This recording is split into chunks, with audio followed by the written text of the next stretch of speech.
Hello and welcome to learning with Ranjana friends. आज हम संस्थान और उनके मुख्यालय को डिस्कस करेंगे, जो एक डिफ़िकल्ट चैप्टर माना जाता है और एग्ज़ाम प्रोस्पेक्टिव से बहुत ज़रूरी है। इसलिए आज हम लगभग 20 ऑर्गेनाइजेशन और उनके हेडक्वार्टर के बारे में डिस्कस करेंगे। साथ ही साथ उनसे रिलेटेड फैक्ट्स भी मैं आपको बताऊंगी। तो फ्रेंड्स, ध्यान से इस वीडियो को देखिएगा और ऐसे ही और वीडियो के लिए इस चैनल से जुड़े रहिए आप। So let's start the video. सबसे पहले फ्रेंड्स, ऐसे संगठन को देखते हैं जिनका मुख्यालय न्यूयॉर्क अमेरिका में है। तो ऐसे में सबसे पहले है यूनाइटेड नेशन, जिसकी स्थापना 24 अक्टूबर 1945 में हुई, जिसके करंट डीजी हैं एंटोनियो गुटेरस, जिसकी मेंबर कंट्रीज है 193 और इसका फ्लैग ये है आपके सामने। इसमें इसके फ्लैग के बारे में इसी साल सुप्रीम कोर्ट में एक क्वेश्चन आया था कि इसका फ्लैग कौन कौन से कलर से मिलके बना है। तो आप देख सकते हैं वाइट और ब्लू। ठीक है, तो इसका काम क्या है यूनाइटेड नेशंस का? इसका काम है वर्ल्ड में पीस को बनाए रखना और सोसाइटी में equality between man and women को बनाए रखना। और इसकी स्थापना हुई क्यों थी? देखिए, इसकी स्थापना हुई थी जो द्वितीय विश्व युद्ध था उसके बाद।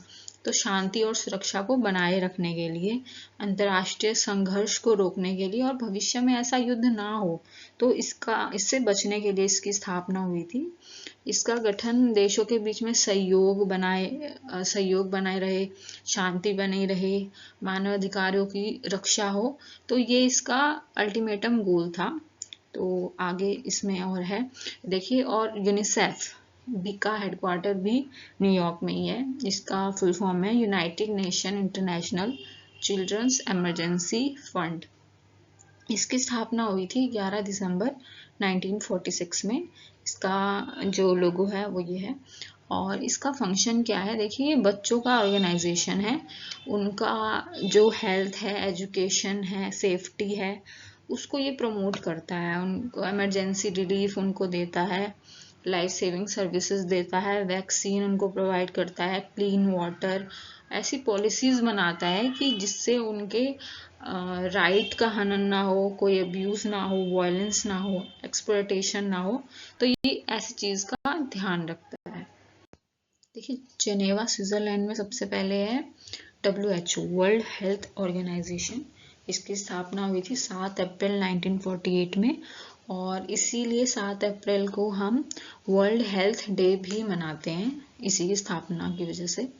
तो ये काम क्या करता है? बीमारियों की रोकथाम, पहचान और उपचार के लिए काम करता है। ये दुनिया भर में पोषण, स्वच्छता और ऐसी ही कार्य स्थितियों को बेहतर बनाने के लिए काम करता है और इन पर ही आधारित डेटा को भी प्रकाशित करता है। ठीक है, आगे है वीपो, वर्ल्ड इंटेलेक्चुअल प्रॉपर्टी ऑर्गेनाइजेशन। इसकी स्थापना 14 जुलाई 1967 में हुई। तो ये संप्रदा विवादों को सुलझाने में सहायता करता है और रजिस्ट्रेशन एक्टिविटीज होती हैं इसकी प्रॉपर्टी से रिलेटेड। आगे है वर्ल्ड ट्रेड ऑर्गेनाइजेशन। इसकी स्थापना 1 जनवरी 1995 में हुई थी और ये ट्रेड से रिलेटेड मुद्दों पर काम करता है। ट्रेड, टैक्स, टैरिफ, ये सब इनका काम है। आगे आता है हेग नीदरलैंड्स। हेग नीदरलैंड्स में क्या है? इंटरनेशनल कोर्ट ऑफ जस्टिस, जिसकी स्थापना हुई थी 26 जून 1945।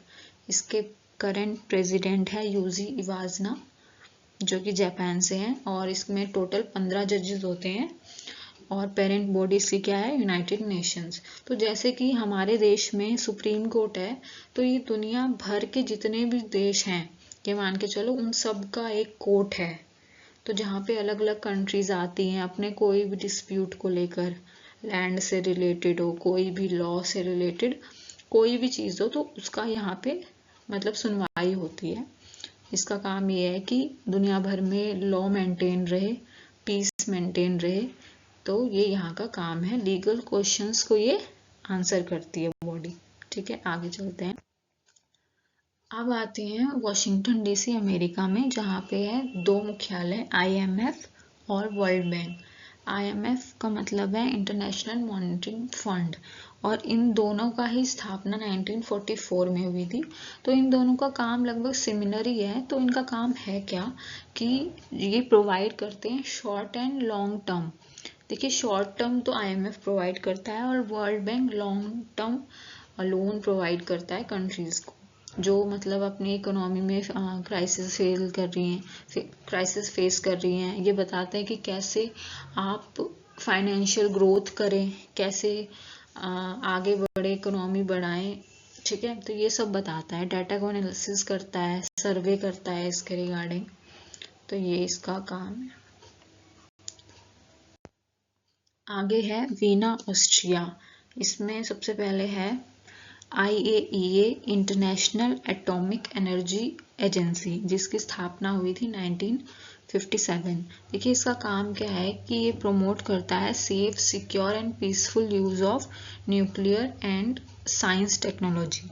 ठीक है, इसके बाद है OPEC, Organization of Petroleum Exporting Countries, जिसकी स्थापना हुई 1960 में। तो ये ना ऑर्गेनाइजेशन है, एक पेट्रोल एक्सपोर्ट कंट्रीज का एक ग्रुप है, जो भी लोग पेट्रोल को प्रोड्यूस करते हैं और उसको सेल करते हैं, एक्सपोर्ट करते हैं। तो ये उन सब का एक ग्रुप है। इसमें मेंबर कितने हैं? 12। कहाँ पे ये स्थापना हुई थी इसकी? बगदाद में। आगे चलते हैं, पेरिस, फ्रांस। यहाँ पे है यूनेस्को का headquarter, United Nation Education, Scientific and Cultural Organization. इसकी स्थापना कब हुई थी? 1945 में। तो यूनेस्को का काम है वर्ल्ड में हेरिटेज को संजोए रखना, उनको अपनी धरोहर के में शामिल करना और उनको पहचान देना। ठीक है, आगे आप देखते हैं ब्रुसेल्स, बेल्जियम के बारे में। यहाँ पे क्या है? यूरोपियन यूनियन, इसकी स्थापना हुई 1993 में। इसमें मेंबर्स हैं 28। लेटेस्ट मेंबर्स है क्रोएशिया, जो 2013 में जुड़ा। देखिए, यूरोप के आर्थिक और राजनीतिक हितों पर काम करना यूरोपीय यूनियन का काम है। इसको 2012 में नोबेल पीस प्राइज भी मिला था। ठीक है, आगे यहाँ पे क्या है? नाटो का हेडक्वार्टर है यहाँ पे, नॉर्थ अटलांटिक ट्रीटी ऑर्गेनाइजेशन। इसकी स्थापना हुई 1949 में। इसमें मेंबर हैं 32। लेटेस्ट मेंबर है स्वीडन, जो कि 2024 में जुड़ा। तो नाटो का काम है सेफगार्ड करना फ्रीडम एंड सिक्योरिटी को, इसके मेंबर्स की पॉलिटिकल और मिलिट्री हेल्प देता है ये अपने कंट्रीज को। तो ये इसका काम है। आगे है नफ्ता। नफ्ता का काम है north American free trade agreement. इसकी स्थापना हुई 1994 में। ये 3 कंट्रीज के बीच में है, अमेरिका, कनाडा एंड मेक्सिको। इसका काम क्या है फ्रेंड्स? कि ये फ्री ट्रेड को प्रमोट करता है इन 3 कंट्रीज के बीच में। ठीक है, तो ये इसका मेन काम है। आगे चलते हैं, Manila, Philippines. Asian development bank का यहाँ पे हेडक्वार्टर है, जिसकी स्थापना 1966 में हुई, जिसमें मेंबर्स हैं 67। इसका मोटिव है एशिया के सोशल एंड इकोनॉमिक ग्रोथ करना। ठीक, G7 मतलब ग्रुप ऑफ 7। इसकी स्थापना हुई 1975 में। इसमें पहले उस समय मेंबर्स थे 6, जो कि हैं France, Germany, Italy, UK, US और जापान। तो कनाडा इसमें 1976 में जुड़ा और रशिया 1997 में। उसके बाद 2014 में रशिया को इससे सस्पेंड कर दिया गया, क्योंकि रशिया ने 2014 में क्रीमिया पर कब्जा कर लिया था। तो ये फिर दोबारा से जो 8 है वो G7 हो गया था। पहले ये 8 हो गया था जब रशिया जुड़ा, उसके बाद फिर जब हटा तो फिर से G7 हो गया था।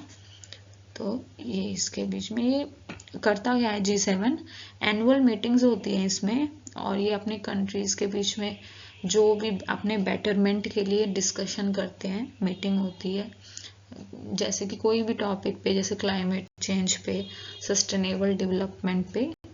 तो ये सब इसका काम है। आगे shark south Asian association for regional corporation. इसकी स्थापना हुई 1998 में। हेडक्वार्टर है नेपाल काठमांडू में। इसमें मेंबर्स हैं 8, इंडिया, पाकिस्तान, नेपाल, भूटान, बांग्लादेश, श्रीलंका एंड मालदीव्स। ठीक है, तो इसमें आप इनको ऐसे याद कर लो, जो इंडिया के आसपास की कंट्रीज हैं ये सभी, और इनकी इकोनॉमी इंडिया से कम है, जैसे कि पाकिस्तान की कम है, नेपाल की कम है, भूटान, बांग्लादेश, श्रीलंका, इन सब की कम है। ठीक है, और आफ्टर 2007 अफगानिस्तान इसमें जुड़ गया है। ठीक है, तो ये एक आर्थिक और राजनीतिक संगठन है। इसका पहला शिखर सम्मेलन पूछा जाता है जो कि ढाका में हुआ था। लास्ट सार्क बैठक नेपाल काठमांडू में हुई थी 2014 में। 2014 के बाद एक भी सार्क मीटिंग नहीं हुई है, और 2016 में इसको शेड्यूल किया गया था पाकिस्तान में, बट इंडिया उस समय जो हमला किया था पाकिस्तान में, जो उरी अटैक हुआ था, तो उसके बाद इंडिया ने और बाकी कंट्रीज ने इसमें भाग लेने से मना कर दिया था इस मीटिंग में, तो ये फिर उसके बाद हुई ही नहीं कभी। आगे है ब्रिक्स।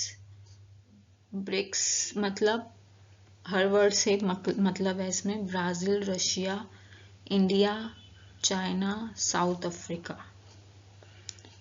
देखिए, इसकी स्थापना हुई 2009 में, और साउथ अफ्रीका इसमें 2010 में जुड़ा। पहले सिर्फ BRIC ब्रिक था ये, फिर 2010 में फिर ये ब्रिक्स हुआ है, और अब 2024-25 में इसमें और भी कंट्रीज जुड़ गई हैं, जिसके बाद टोटल कितने मेंबर हो गए हैं? 11। ये कंट्रीज जुड़ी हैं इसमें: Egypt, Ethiopia, Iran, UAE, Argentina and Indonesia. इस साल ये ब्रिक्स सम्मेलन कहाँ पे हुआ? ब्राजील में। और अगले साल कहाँ पे होगा? इंडिया में होगा। इसमें भी वही जो मीटिंग्स होती हैं, जैसे G7 वगैरह में होती है, 8 में होती है, तो इसमें भी वही मीटिंग्स होती हैं।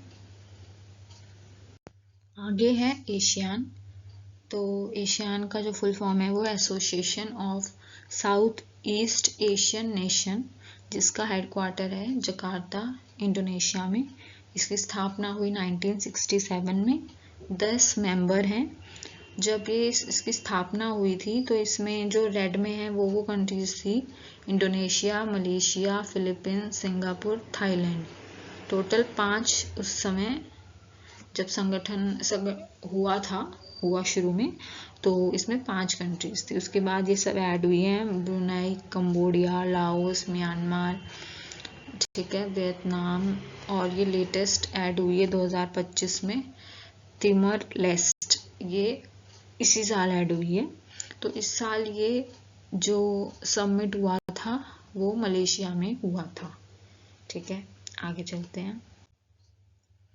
चलिए फ्रेंड्स, इसी के साथ ये वीडियो खत्म होती है। अगर आपको ये वीडियो अच्छी लगी तो इसे लाइक, सब्सक्राइब और शेयर कीजिए, ताकि जब भी मैं ऐसी वीडियो लाऊं इसका बेनिफिट आपको मिलता रहे। तो फ्रेंड्स, मिलते हैं नेक्स्ट वीडियो में। जय हिंद, जय भारत।